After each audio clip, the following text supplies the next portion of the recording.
Bismillahirrahmanirrahim. Elhamdülillahi Rabbil alemin. Ve salatu ve selamu ala Resulina Muhammedin ve ala alihi ve sahbihi ecmain. Şimdi İslamiyet'te mesela başta bir aile kurumu çok mukaddes bir şeydir. Bir yönüyle manen dünyanın cennetidir bir aile yuvası. Bu aile yuvasında erkek evin reisidir. Hanımefendi onun yardımcısıdır. Çocuklar insana Allah'ın emanetidir.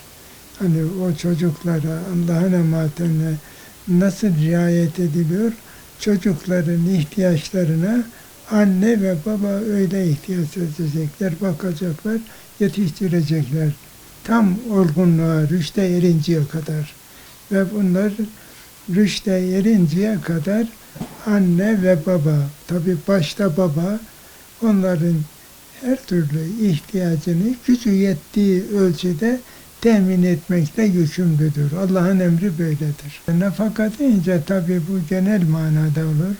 Mesela bir insanın kız kardeşi yaşlı, beyi de ölmüş, bir gelir de yok.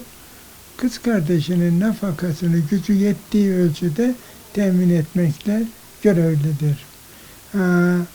Ailede de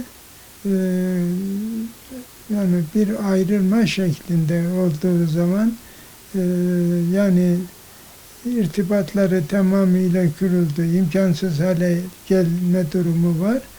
O zaman o imkansız durum tecelli edinceye kadar, oluncaya kadar imkan ölçüsünde kendi imkanlarına göre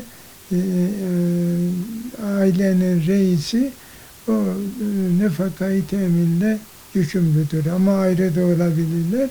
Fakat belli bir tarihten sonra da yine hanımefendinin itaat etmesi yahut bir ay, 2 ay, en çok 3 ay kaldı. Ondan sonra kendi kendine ben beyime itaat etmeliyim, aile kurumumuzu devam ettirmeyiz. Ailenin reisi de kabul ederse devam etmek zaruretidir. Yok. 3-4 ay geçti, kadın ben gitmiyorum, bildiğini yapsın. O zaman kadın kendi işine bakacaktır. 3 ay müddet öyle söylüyorum. Evet.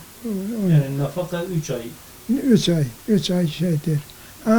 Ondan sonra erkek çok sorumluluk duyuyor içinde. Bir ihtiyaç diye ne kadar şey yapıyorsa ona da ihtiyaçını karşılar. O ona mubahtır. Yani 3 ay mecburdur. 3 ay mecbur. Ondan sonra rahatlık.